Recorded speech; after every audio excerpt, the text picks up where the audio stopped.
Last week I talked about the importance of including certain stretches within your running program. Today I'm going to talk about some essential strength exercises. Good news is you don't need to go to the gym, you don't need lots of fancy equipment.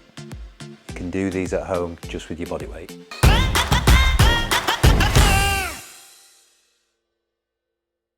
Running occurs in that frontal plane where we're moving straight forward, shifting the weight from one leg to the other, using the muscles down the back of the leg, the back of the hip.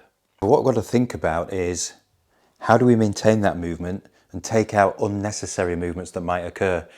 Research has shown that every time you land the foot, you strike the ground, up to 8 times your body weight is taken through that side of the body. So where's that stress going to go?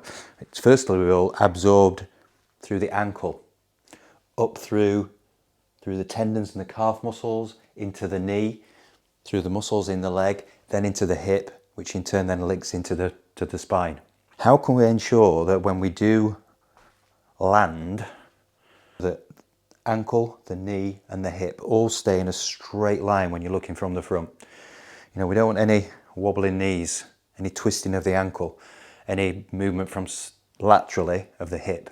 It's unwanted movement, it's unnecessary movement. It inhibits our running performance and potentially increases our risk of injury. I'm going to give you 5 exercises that you can do that will complement the running that you do, that help with stability, that help with balance, that help with that increased loading from one side to the other.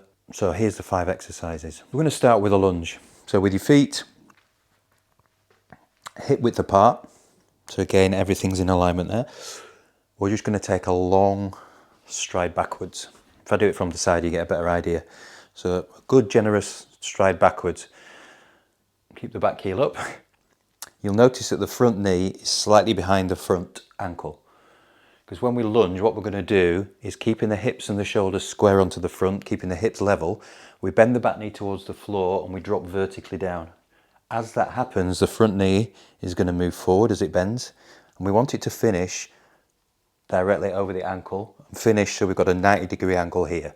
Chest is lifted and we come back to the top. One of the key elements is the position of the pelvis, which should sit top of the pelvis directly under the bottom of the pelvis. If you think back to when we were talking about the hip flexor stretch, which is a similar start position here, a lot of people have that anterior pelvic tilt where the top of the pelvis tips in relation to the bottom. So we've got that forward movement and it creates that sort of sway back here. It's not a very strong position. You know, if you've got that naturally and you do a lot of running, you're increasing the pressure into the lower back muscles and the discs there. Yeah. So let's set that right. So you tuck the tailbone under and we keep it in that position all the way through the movement. So it's a vertical movement down and back up. Back knee bends towards the floor, 90 degrees. Drive through the front heel and come back up. We're not moving forwards and backwards. Drop the back knee and make sure that the knees track in line with the middle of the shoelaces. Yeah, so it's vertical, down and up. Shoulders and hips square to the front. Knee in line with the middle of the shoelaces. That's your lunge. Next exercise is to really get the glutes activated. They were working in the last exercise in conjunction with the quadriceps on the front leg, but we really want to get deep into these muscles and get them firing. It's called the glute bridge. So we come down onto the floor, lie down on your back, feet hip width apart with the heels close to your butt. Just relax the upper body down. Again, open the chest by turning the palms to the ceiling.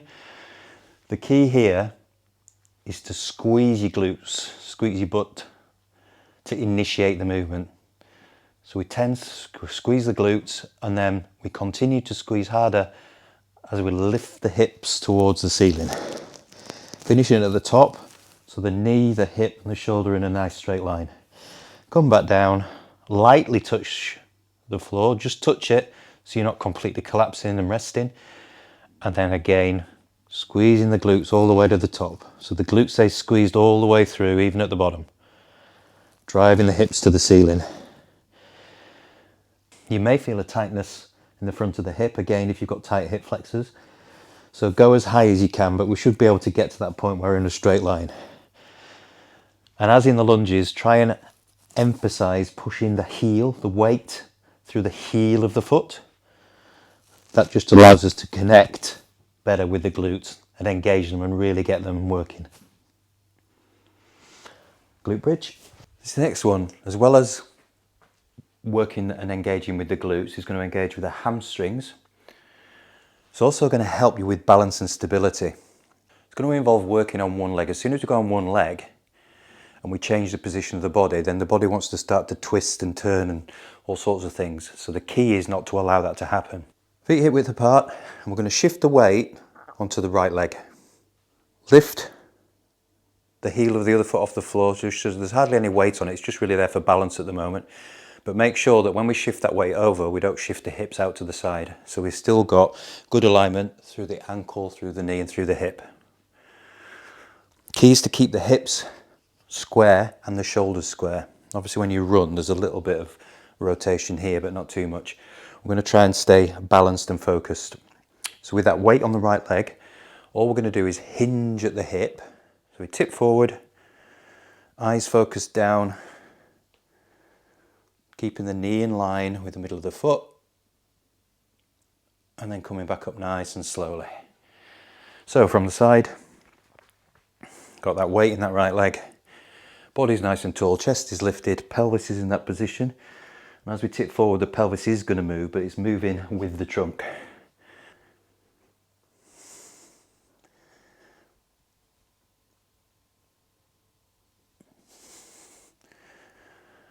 So trying not to twist the pelvis, keeping the hips level, feeling the weight in this leg, keeping the knee fixed. Is as we're coming up, make it harder, don't tap down the opposite foot. So you've got to balance all the way through.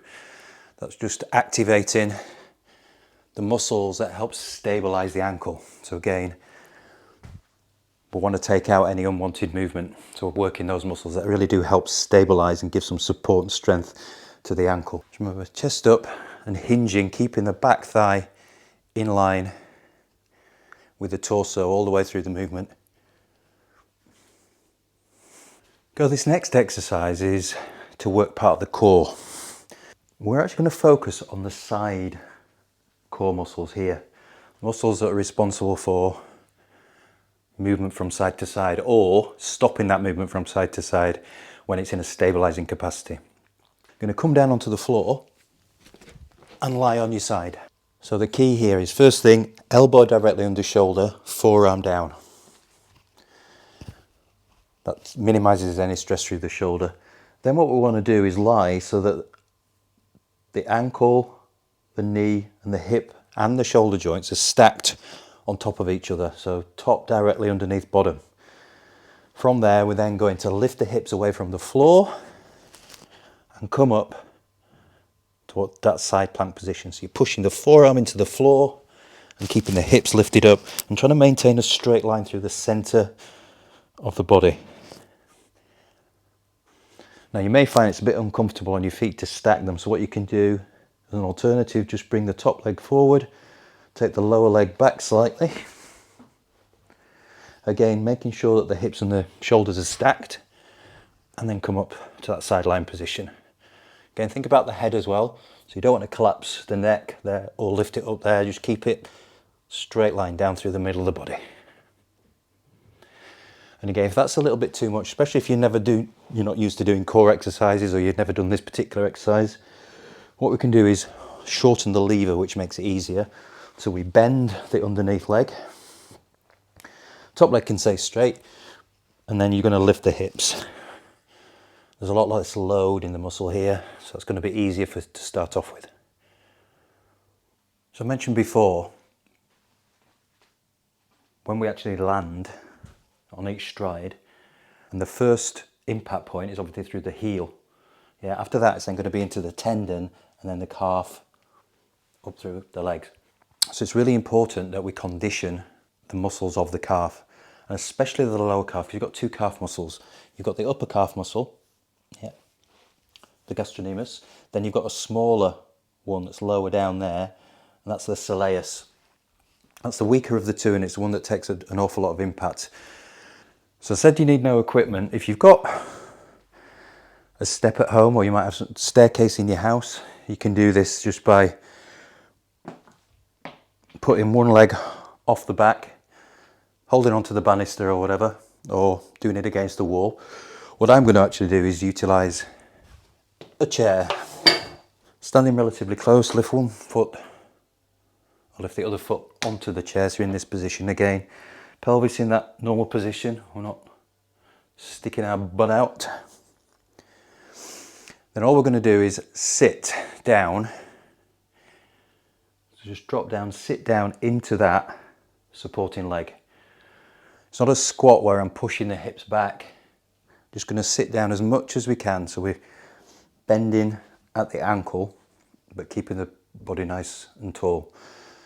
So we've now bent the knee, and all we've got to do, you can hold onto the chair here, is literally come up onto our tiptoes, keeping the knee bent. I need to adjust my position so my knee's not touching the front of the chair, and already I can feel that in the lower calf. So you're going to be feeling it, not through the big muscle, but just below it, probably about here. That's when you know you're doing it right. But the key is to keep the knee bent. And just up on the tiptoe and down.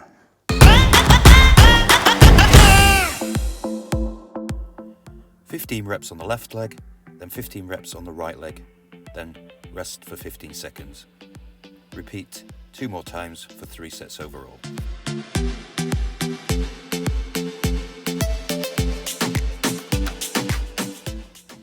Three sets of 15 reps with 15 seconds rest between each set.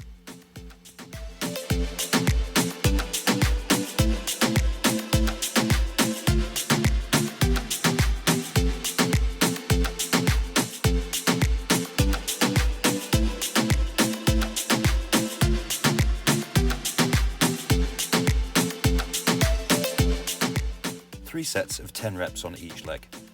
So 10 on the left, 10 on the right, and keep that going with no rest between, as the non-standing leg is recovering while the other one is working.